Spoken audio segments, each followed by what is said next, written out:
हजरत हसन बसरी रहाज़िरो की जिंदगी के 4 वाक़यात। हजरत हसन बसरी रहमतुल्लाह अलैह फरमाते हैं कि मुझे मेरी जिंदगी में 4 वाक़यात बहुत अजीब लगे। तो लोगों ने पूछा, हजरत वो कौन से वाक़यात है? आपने फरमाया, पहला वाक़या, हसन अल बसरी रहमतुल्लाह अलैह ने एक नौजवान के हाथ में चिराग था।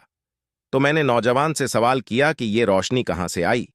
तो जैसे ही मैंने ये पूछा कि ये रोशनी कहाँ से आई, तो उस नौजवान ने फौरन फूंक मारकर चिराग बुझा दिया और कहने लगा, हजरत जहां चली गई वहीं से आई थी। फरमाया कि मैं उस नौजवान की हाजिर जवाबी पर आज तक हैरान हूं। दूसरा वाकया, हसन अल बसरी रहमतुल्लाह अलैह ने एक बार 10-12 साल की एक लड़की आ रही थी, उसकी बात ने मुझे हैरान कर दिया। बारिश हुई थी, मैं मस्जिद जा रहा था और वो बाजार से कोई चीज लेकर आ रही थी। जब जरा मेरे करीब आई तो मैंने कहा कि बच्ची जरा संभल कर कूदम उठाना, कहीं फिसल ना जाना। जब मैंने ये कहा तो उसने आगे से जवाब दिया, हजरत मैं फिसल गई तो मुझे नुकसान होगा, आप जरा संभल कर कदम उठाना, अगर आप फिसल गए तो कौम का क्या बनेगा। कहने लगे, उस लड़की की बात मुझे आज तक याद है।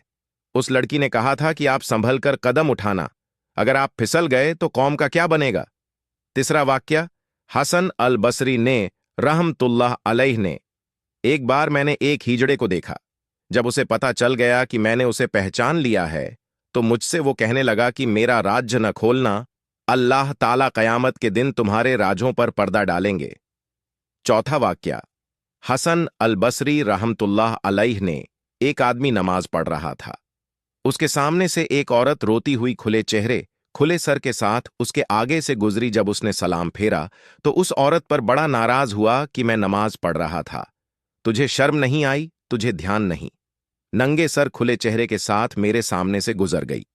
औरत ने पहले तो माफी मांगी और फिर माफी मांगकर कहने लगी, देखो मेरे मियां ने मुझे तलाक दे दी है और मैं उस वक्त गमजदा थी, मुझे पता न चला कि आप नमाज पढ़ रहे हैं या नहीं।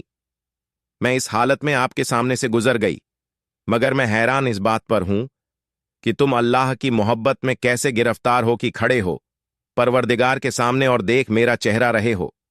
हसन बसरी रहमतुल्लाह अलैह ने फरमाते हैं कि उस औरत की ये बात मुझे आज तक याद है सबक, और वाकई हमारी नमाज का यही हाल है।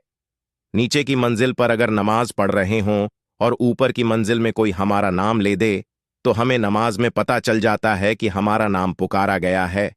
हमारी नमाज की तवज्जह का ये आलम है। प्यारे दोस्तों, अगर आप लोगों को हमारी ये पोस्ट पसंद आई हो और अगर आपको इस पोस्ट से कुछ इल्म हासिल हुआ हो तो नीचे दिए गए शेयरिंग बटन को दबा के बराए मेहरबानी इस पोस्ट को शेयर जरूर कर दें। शुक्रिया।